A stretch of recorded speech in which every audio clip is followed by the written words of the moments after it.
रक्षाबंधन क्यों मनाते हम लोग?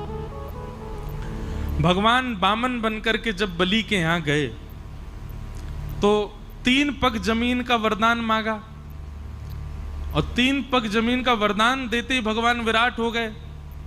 2 पग से तीनों लोक नाप लिए ठाकुर जी ने। तीसरा पग देने के लिए बलि के पास कुछ नहीं बचा तो बलि ने अपना सिर आगे किया कि तीसरा पग यहां रखो। तो ठाकुर जी इतने प्रसन्न हो गए बलि से, बोले वरदान मांगो, क्या चाहिए? तो बलि ने माना जो मांगूंगा सो दोगे? बोले हाँ देंगे।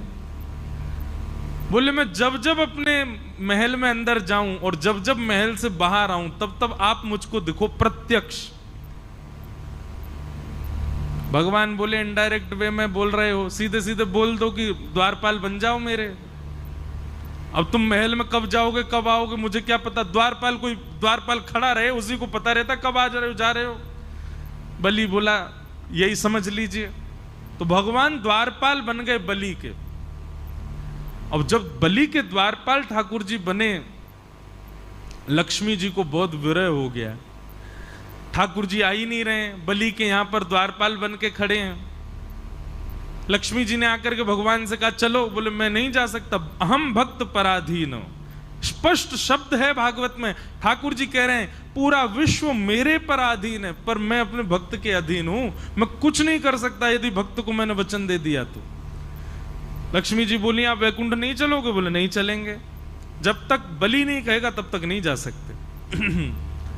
तब लक्ष्मी जी ने योजना बनाई और एक दीन सी कन्या बन करके लक्ष्मी जी भीतर गई। राजा बलि के पास पहुंची तो बलि ने कहा आइए क्या सेवा करूं? तब लक्ष्मी जी बोली कि मेरे कोई भाई नहीं है और मैंने जब से आपको देखा है तब से आपको ही अपना भाई स्वरूप माना है। बलि बड़ा प्रसन्न हुआ, बोले आप भाई मानती हैं तो बहुत अच्छी बात है। लक्ष्मी जी बोली लेकिन ये संबंध हमेशा के लिए हो जाए इसके लिए कुछ क्रिया होनी चाहिए। तो बोले क्या? बोले मेरी रक्षा की जिम्मेवारी आप लो, आपकी रक्षा की जिम्मेवारी मैं लूं, दोनों बहन भाई की रक्षा की जिम्मेवारी बहन भाई ले में, तब मानेंगे कि संबंध हमारा सुदृढ़ होगा। बलि ने कहा बहुत अच्छी बात है, कैसे करेंगे? बोले तो एक काम करते हैं, हम एक सूत्र आपके हाथ में बांध देते हैं, जैसे आजकल मॉडर्न वे में उसको फ्रेंडशिप बैंड कह देते हैं, या फिर अपने प्रेम का द्योतक हम कुछ ना कुछ भी दे देते हैं। एंगेजमेंट पे अंगूठी पहना देते हैं, किसी से प्रेम हो उसको गले में हार पहना देते हैं। ऐसे ही अपने प्रेम के लिए हम कुछ भी अर्पित करते हैं। लक्ष्मी जी ने कहा कि मैं एक सूत्र पहना दूं आपको, ताकि जब जब उस सूत्र को देखो तो मेरी याद आए कि हाँ मेरी बहन है, मुझे उसकी रक्षा करनी है। और उसके बदले आप उपहार मुझको दे देना। उस उपहार को जब मैं देखूंगी तो मुझे भी स्मरण आएगा मेरे भाई हैं, मुझे उनकी रक्षा का भाव रखना है। बलि बोले ये बहुत अच्छी बात है, लाओ सूत्र बांधो। तब लक्ष्मी जी ने उनको सूत्र बांधा और सूत्र बांध करके दोनों हाथ आगे किया, भैया हमको उपहार दो। बलि ने कहा क्या चाहिए उपहार में? बोले तुम्हारा द्वारपाल जो है इससे हमारा ब्याह करा दो। बलि बोले अरे वो द्वारपाल नहीं है, जगत पिता परमात्मा परब्रह्म नारायण साक्षात परमेश्वर हैं। वो तो मेरी भक्ति से रीछ के द्वार पर खड़े हैं, वो द्वारपाल थोड़े हैं। बाहर से ठाकुर जी झांक के देख रहे हैं अंदर क्या चल रहा है, मुझे आज बरी करके ले जाएगी कि नहीं। बेचारे ठाकुर जी वहीं खड़े हैं बलि के यहाँ।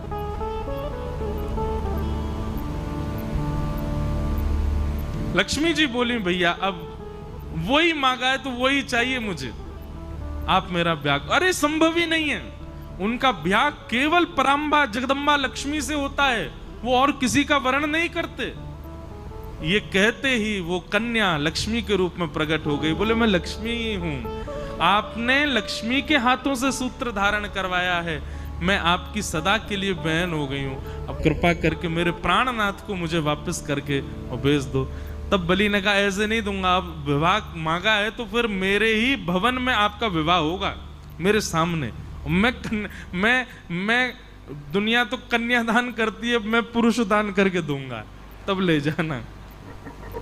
ऐसा भाव बताते विनोद में।